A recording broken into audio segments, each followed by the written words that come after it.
Lemak bukan musuh, tapi kelebihan lemak bisa menjadi racun bagi tubuh. Sayangnya banyak orang tidak sadar kalau tubuhnya sebenarnya sudah memberi sinyal bahaya atau sudah teriak-teriak nih, udah terlalu banyak mengkonsumsi makanan berlemak, tapi kitanya abai gitu karena tidak tahu ini tanda-tanda yang jelas gitu.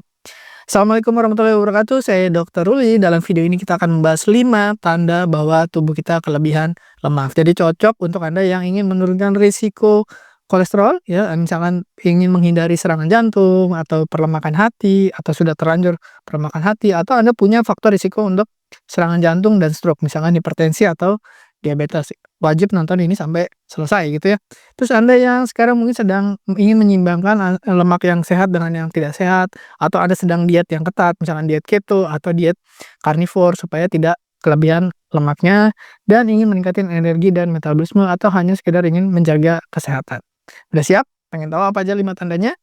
Udah siap? Ayo kita mulai.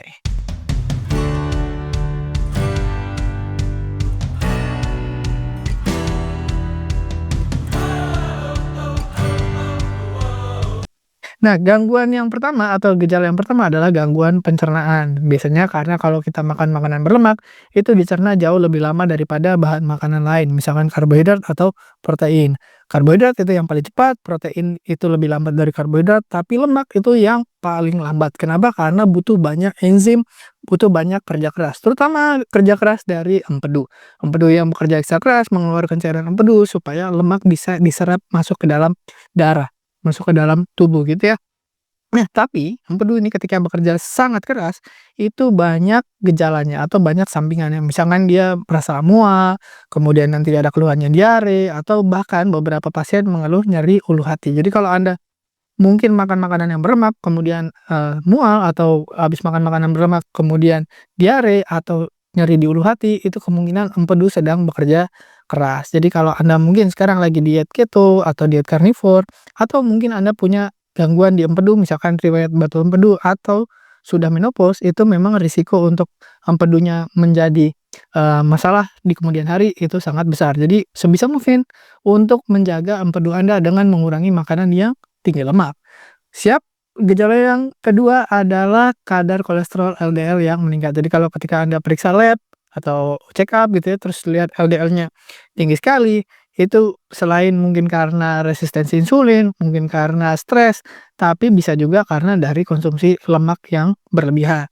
Nah, lemak dari mana? Biasanya lemak jenuh dan lemak trans. Dan trans ini biasanya kita dapat dari gorengan atau dari pastry, dari margarin dan seterusnya. Atau dari makanan-makanan olahan, misalkan sosis, kemudian nugget, kemudian, dan yang diawetkan dan seterusnya.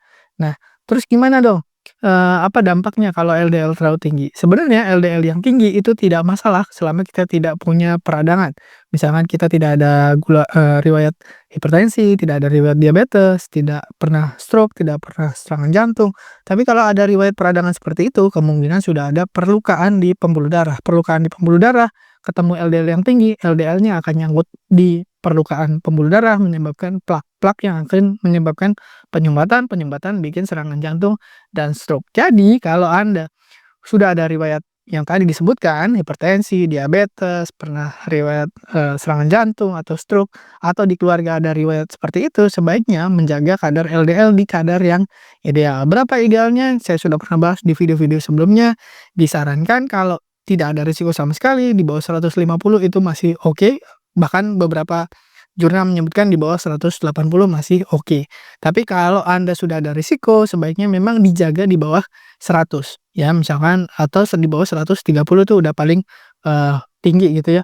Tapi kalau Anda sekarang misalkan sedang menjalankan diet keto atau diet karnivor dan LDL-nya mungkin sekarang 300 atau 400, tapi tidak ada riwayat yang tadi disebutkan, diabetes, hipertensi, serangan jantung, stroke, dan seterusnya, sebenarnya tidak terlalu bermasalah. Tapi ketika ada peradangan nantinya, misalkan ada dulunya atau nantinya ada peradangan, misalkan dulu pernah diabetes, hipertensi, atau kedepannya mungkin ada infeksi, dan seterusnya, terjadi peradangan, itu bisa juga peradangan itu menyebabkan perlukaan di pembuluh darah, dan akhirnya LDL yang tinggi menyebabkan plak. Jadi untuk Anda yang karnivor, untuk Anda yang diet keto, perhatikan juga LDL-nya.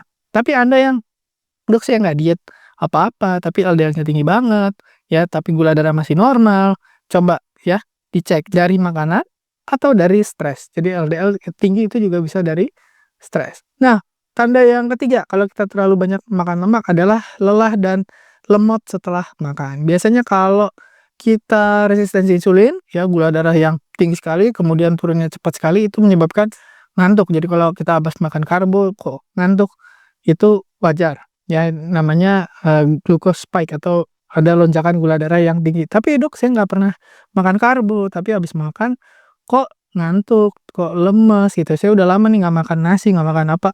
Tapi habis makan kok selalu ngantuk, selalu lemot, ya mikirnya agak berkabut gitu ya, kurang fokus, memorinya kurang baik ya.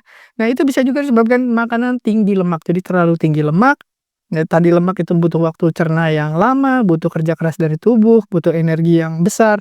Jadi semua energi kita mengalir ke usus gitu dan akhirnya otak kita mendapat prioritas yang kedua atau ketiga gitu setelah usus dan saluran cerna. Akhirnya aliran darah yang ke otak kurang, nutrisinya kurang, oksigenasinya kurang, akhirnya kita jadi lemah, lesu, lemot, ya kurang bisa mikir. Jadi gampang ngantuk, mikirnya susah, cepat lupa dan seterusnya.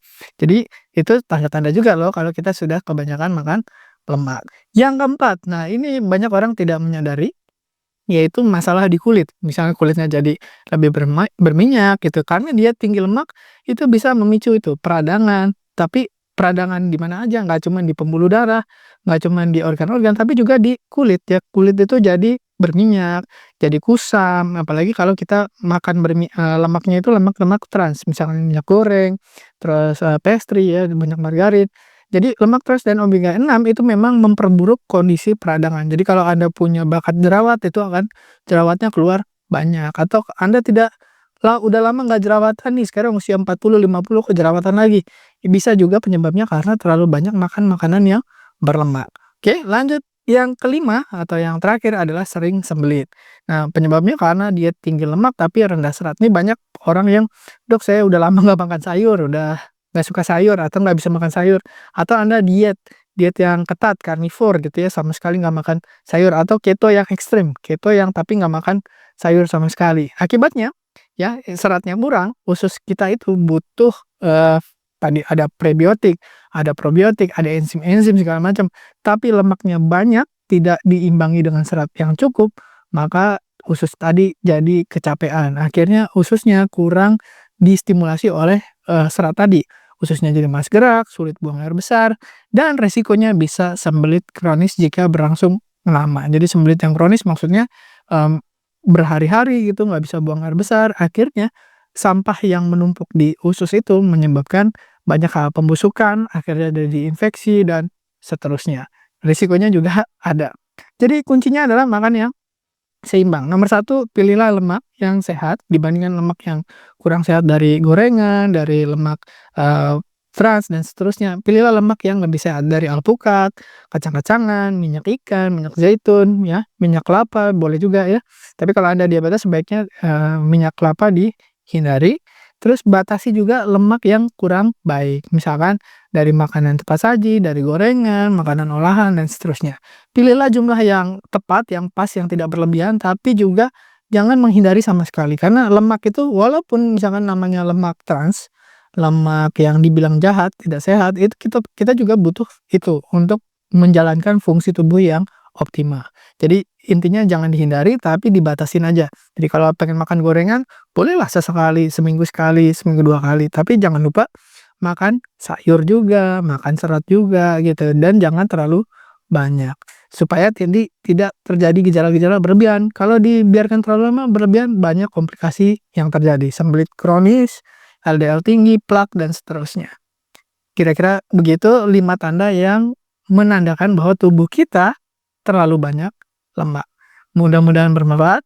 Terima kasih sudah menyimak. Saya Dr. Ruli. Wassalamualaikum warahmatullahi wabarakatuh. Terima kasih telah menonton hingga selesai. Jangan lupa tulis pendapat Anda di kolom komentar.